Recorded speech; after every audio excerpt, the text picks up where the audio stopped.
rumah menemui para sahabatnya. Lalu beliau menyapa, bagaimana keadaanmu pagi ini? Kaifa asbahtum? Bagaimana keadaan kalian di pagi hari ini? Lalu para sahabat menjawab, kami pagi-pagi dalam keadaan mukmin, percaya kepada Allah. Nabi lalu bertanya, wa ma alamatu imanikum? Lalu apa tanda-tanda iman kalian? Para sahabat menjawab, kami sabar, kami tahan dalam menghadapi cobaan, ujian dari Allah. Lalu kami bersyukur terhadap keadaan yang cukup, kehidupan dalam kehidupan yang cukup, dan kami ridho terhadap apa yang menjadi keputusan Allah. Putusan apa saja yang sudah dinas di zaman azal itu. Nah, jawaban itu lalu membuat Nabi bersabda begini, antumul mu'minuna haqqan. Kalau demikian, kalian memang orang-orang mukmin yang sejati. Wa rabbil ka'bati, demi Tuhan Ka'bah, Tuhannya Ka'bah. Sudah, sembahlah Allah dalam keridhaanmu, atas keridhaanmu.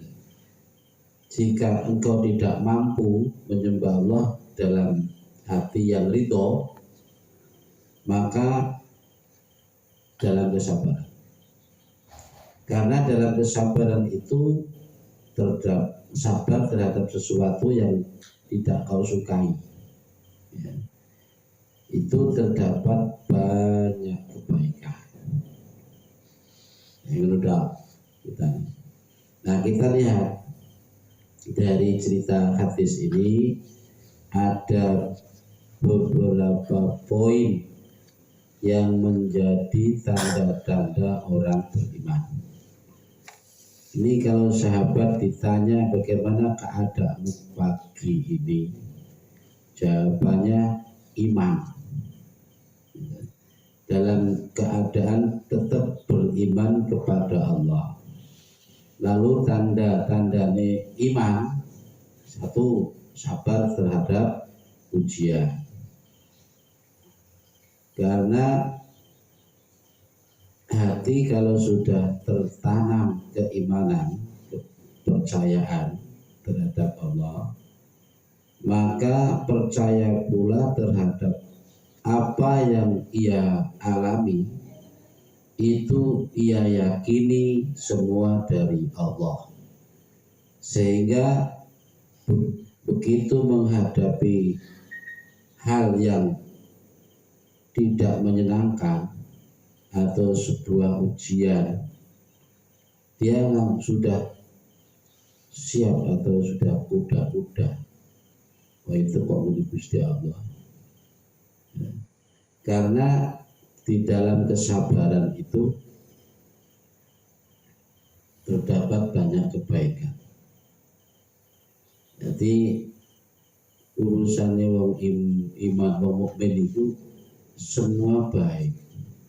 Ketika diberi nikmat, syukur, itu baik baginya oleh ganjaran. Ketika diberi ujian, sabar, itu juga baik baginya.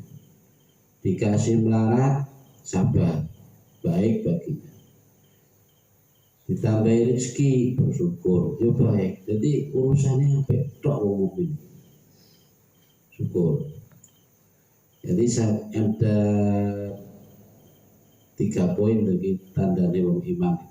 Siji, sabar terhadap bilai. Nomor 2, syukur terhadap iman.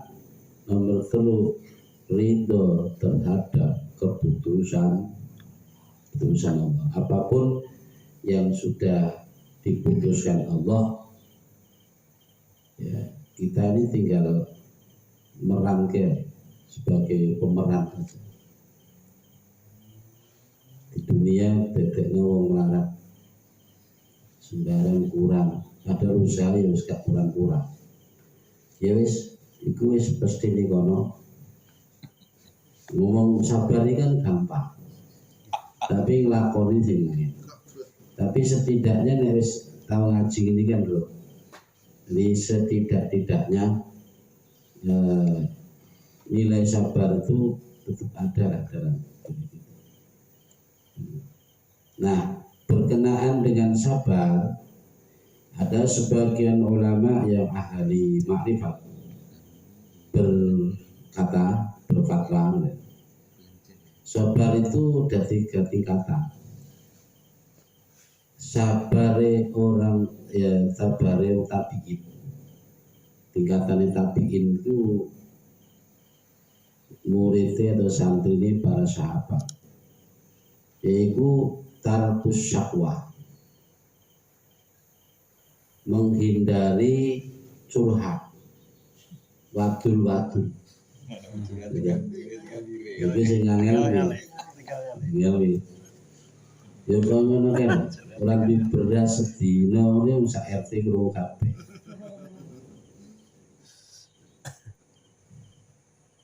Tahu sakwa, ninggal wadul mengadukan. Padahal umpama dia butuh, memang perlu utang duit, mau nggak mau kan tetap cerita, kanggo opo. Ya. Makanya kefikiran itu rahasia Allah. Betapa orang yang mampu menyembunyikan rahasia dari walinya Allah, dia sembunyikan kekurangannya selama ini. Ibaratnya hati ini sedih ya tetap tersenyum. Nah ibaratnya yang omah wis gak nek apa tapi penampilannya tetap meyakinkan kaya wong duit. Iku semata-mata kono nutupi penggaweane Allah ning dhek rupa pikir ini. Karena nek semua ingin jadi nilai syukur, nilai baik. Ketika kita menampakkan nikmat, ya memakai baju atau pas di motor hanya atau ya di motor baru bukan berarti baru tekok. Yang sebenarnya di laki duwe barangannya, laki duwe. Niatana iku krana ngetokno nikmate pengiran. Aja krana nganggaki kancane. Dada, mane mameri. Kalih ganjaran iki. Maksud klambiannya yang ngetokno nek pengiran iki leh nyandangi iku kaya ngene. Ketok. Jadi umpama donge pas gak duwe tenang, ya tetap penampilan seperti biasa. Ini enggak gampang. Kalau kayak kelas kita ini setorone banget. Duit atau pas duit itu ketara.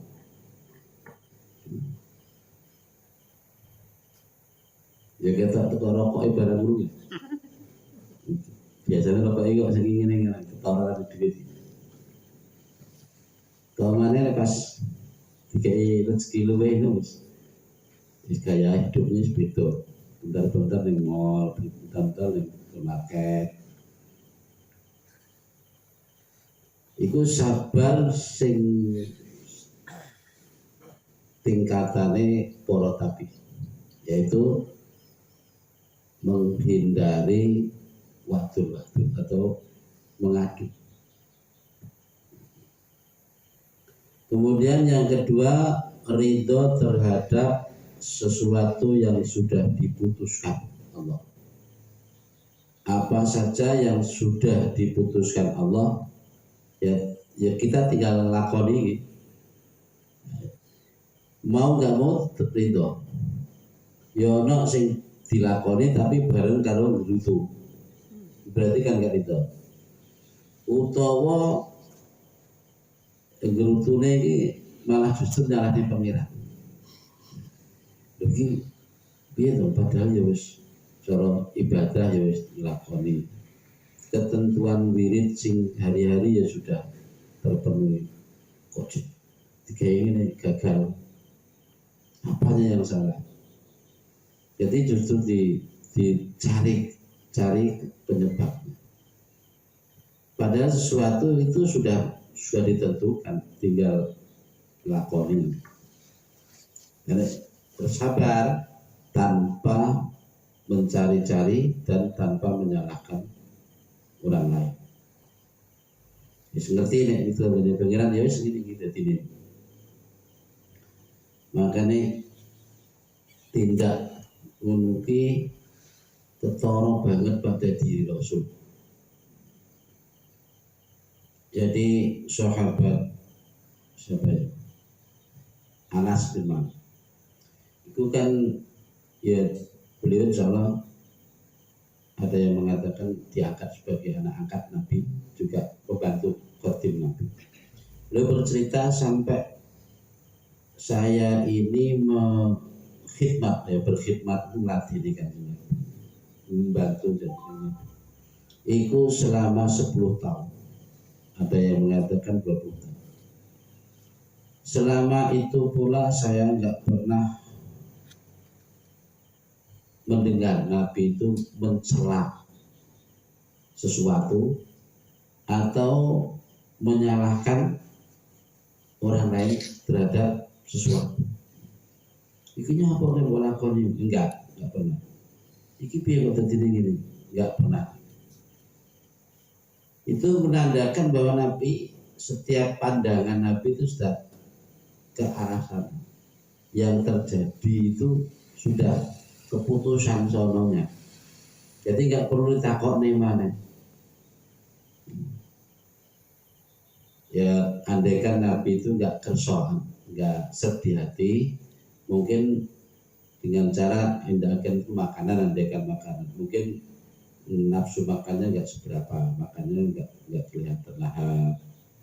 Kalau Nabi gak cocok, pas doi marahin Nabi dia,